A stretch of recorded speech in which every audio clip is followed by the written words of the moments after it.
All right, according to my clock, that's 7:10. So we're going to go and get started because this 10 minutes goes by faster and faster every single time that I've done this evening. So just to start off, first of all, thank you so much for joining me tonight via Zoom. Wish we could have done all of this in person. As we all keep wishing we can keep doing things in person, but I really want to thank you guys for taking some time out of your night and joining us here. So to start off with, hi, I'm Mr. Gallagher. How are you doing? I am your child's 11th grade AP English Language and Composition teacher here at Buchholz. I've been here at Buchholz teaching AP English Language and Composition since 2007. I've been teaching AP English. I taught AP English Literature before this while I was teaching overseas. Actually, I brought the entire AP English program, both AP English Literature and AP English Language, to the school I was working at. So it's been about 16, 17 years now that I've been primarily an AP English teacher. And so, as I said, I've been here at Buchholz since 2007. This is my 25th year in the classroom, and I'm lucky enough to say that after 25 years, I still love what I do. I still love being in class and teaching kids each day. So I feel really, really lucky about that. So one of the things that some people ask from time to time is, what's the difference between AP English Language and AP English Literature? And the difference is actually pretty simple. AP English Language is nonfiction. So on the AP exam, it's only going to be nonfiction sources. So speeches, essays, anything along the letters, anything like that that's nonfiction is going to be on the exam. So everything that we're going to be focused on for the most part this year is going to be nonfiction.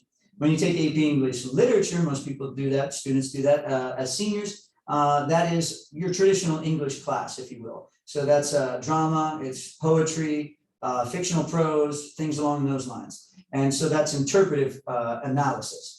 So what we are interpreting from the nonfiction writing, the main focus of the entire year is rhetoric. And rhetoric, as Aristotle defined it oh so many years ago, is he said it's the use of all available means of persuasion. And so we look at how an author uses persuasion in their text. And there's three main categories of persuasion: credibility, emotion, and logic. And so we read something and we say, okay, what did the author do? And how did the author mix these various forms of rhetoric? And did it work, or would it work on a particular audience?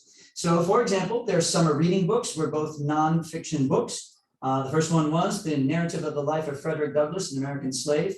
And he was using what would be considered classical rhetoric. And so we spent the first couple of weeks of school looking at that. There was a couple of introductory letters that were there. We talked about why he needed those as an African-American, as a free, well, he was a fugitive slave at the time. In 1845, we used deductive reasoning to, as I like to call it, reverse engineer the audience and figure out who was the target audience, and then look at the appeals that he was making and why he would make some appeals versus not making others, and how that would work with his audience. We looked at the structure of his language, whether he was using parallel structure or using antithetical statements or whatever it was that he was using, and how that would appeal to different aspects of rhetoric. So that's a great introduction every year to the classical uses of rhetoric. And then the second summer reading book that they had was How to Win Friends and Influence People by Dale Carnegie, and that was published in 1936. And so we looked at that, and ultimately that book is rhetoric. It's all about, how do you get outside of yourself and start thinking about your audience and your audience's needs and wants and desires and things like that. And then how can you find that middle ground in that way to reach an audience, to convince them of things. And so, of course, that was written in mind for businessmen, and specifically men, because it was 1936, and how they were trying to, make sales and work their way up out of the Great Depression in so many different ways. And one of the more interesting conversations we had were, what are some of these principles that he talks about, and how could we update them for 2021? Some of them are universal and things like that, but others not so much. Even one that might seem so simple as a whole principle about smiling, that you should smile more. And I said, yeah, that's great. But what about if it's a man and you are the boss and you're male or whatever, and then you turn to a female coworker and you say, you know what you could do to do better around here and advance your career? You should smile more. Yeah, that's not going to go over very well in 2021. And so we talk about that, and we talk about bringing things into modern day and connecting them to current events and what's been going on and how the rhetoric around us, because I'm terribly biased, I'm not going to lie. I love teaching this class, I love literature. I love reading poetry and analyzing poetry and plays and all this other stuff. But to be very honest, in most people's day-to-day lives, they're not going to be asked to analyze a sonnet or give the breakdown of a villanelle and how that works. But you are going to have to interact with other people, and you're going to have to write things, and you're going to have to give speeches, and you're going to have conversations in which you are using, means of persuasion, and how we can do that without it being manipulative. So I do hope that one of the side corollary benefits of the class is that they start applying these things when they're talking to you. As a matter of fact, just the other day in the textbook, which is now what we're working on, now that we finished the summer reading, we are now working from The Language of Composition. And this book is written specifically for AP English language. So it's a fantastic resource for us. One of the topics that they were talking about the other day, they had to choose a scenario. And one of them, for example, was if you are sitting down with your parents and you want to convince them to let you have a gap year between high school and college, how would you establish your credibility? What kind of emotional appeals and what kind of logical appeals would you use? And so we talked through that entire thing. Another one was you're trying to convince your parents to buy a certain make, model, and year of a vehicle. And so if they start having more conversations with you about that stuff, that probably is on me. If it goes badly, they weren't paying attention in class. If it goes really well, they were paying attention. So as far as all of that's concerned, we are prepping, of course, for the AP English language exam in May. Over the years, we've had a lot of great success. Last year, even with everything going on with, I taught all of it high flex. So I was teaching Digital Academy and my real students and my in-person students at the same time. We had an 88.2 pass rate, percent pass rate on the exam, with nearly 140 students taking the exam. The state average for the test was 56% pass rate, and the global average was 58% pass rate. And we had, again, an 88% pass rate. So I'm really confident that we can one day break that 90% pass rate, and maybe it'll be this year that we can do that. And so I'm really excited each year about getting them ready for the test and looking at these ways. And once again, this is stuff that translates immediately, if you will, into real life. So actually, to walk you through what happens in class real quick here, each day when they come in, they take out their notebooks and they're going to copy down the topic of the day. And the topic of the day is posted online. So actually what I can do is I'm going to walk you through that on the Canvas homepage where you found this link. Right underneath that link is a link for the topic of the day folder. So I'll walk you through that real quick just to show you. So you can click on the topic of the day folder. There's your Zoom link, and you click on the topic of the day folder. And it takes you to a Google Drive, and the Google Drive is broken down by 9 weeks.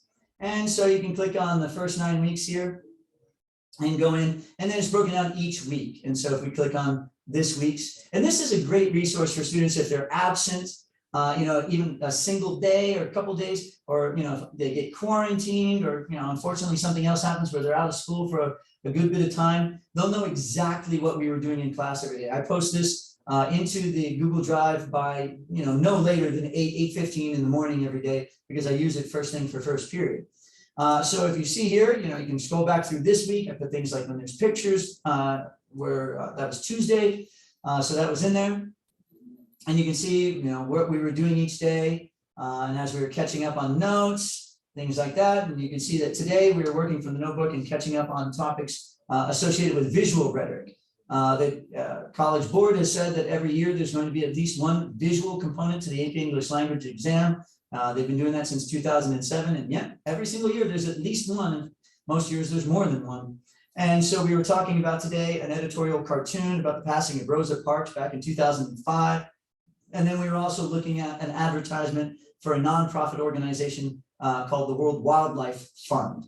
And we looked at the visual representation there and how that works rhetorically. What were some of those appeals to, once again, the 3 major categories, and how that affects a particular audience. We even talked about the anthropomorphizing of a strawberry grouper, which was just an interesting conversation to have there, because they looked at the fish and they're like, the fish looks sad. And I was like, okay, the fish was being a fish. He wasn't sad. And that's, anthropomorphism. And we talked about how anthropomorphic aspects are used all the time in various cartoons and political or otherwise, and also in advertisements. So that was the gist of this. This is also a great opportunity for you. You can go and check the topic of the day anytime you like. and you can see exactly what we're doing in class. And I love when I hear stories that parents checked the topic of the day and then brought it up, you know, when you're having dinner that night. So why don't you tell me about visual rhetoric? How do you know? It's posted right there on the topic of the day. And of course, that's also their resource for their notebooks. Just real quick, that's the biggest grade. They want to make sure that every day they have the 3 parts, copy the topic of the day, do the assignment, and then the notes. So 1, 2, 3, have that in there every day. We do 2 notebook checks per 9 weeks. Those are the biggest grades. So as long as they keep up with that, they should be doing very well. So as I said, every time I've done this, the 10 minutes gets shorter and shorter and shorter. I want to thank you all for joining us tonight and via Zoom. And Monday, hopefully we can start having these things in person again, and everybody can actually see my face. This is how your students know me. I took this off the other day to take a drink, and they're like, "You have a beard?" So yeah, they've never actually seen my face, and you guys have. So thank you so much for coming out. It's 7:20. I've been here since 7:20 this morning, so I'm going to go ahead and go home. And you guys have a great night. You can reach me through the school board website, email, give a phone call, carrier pigeon, smoke signals, whatever works best for you. Reach out to me if there's ever any concerns, and we'll take care of it. So again, thank you guys so much for coming out tonight, and have a great evening. Thank you, sir.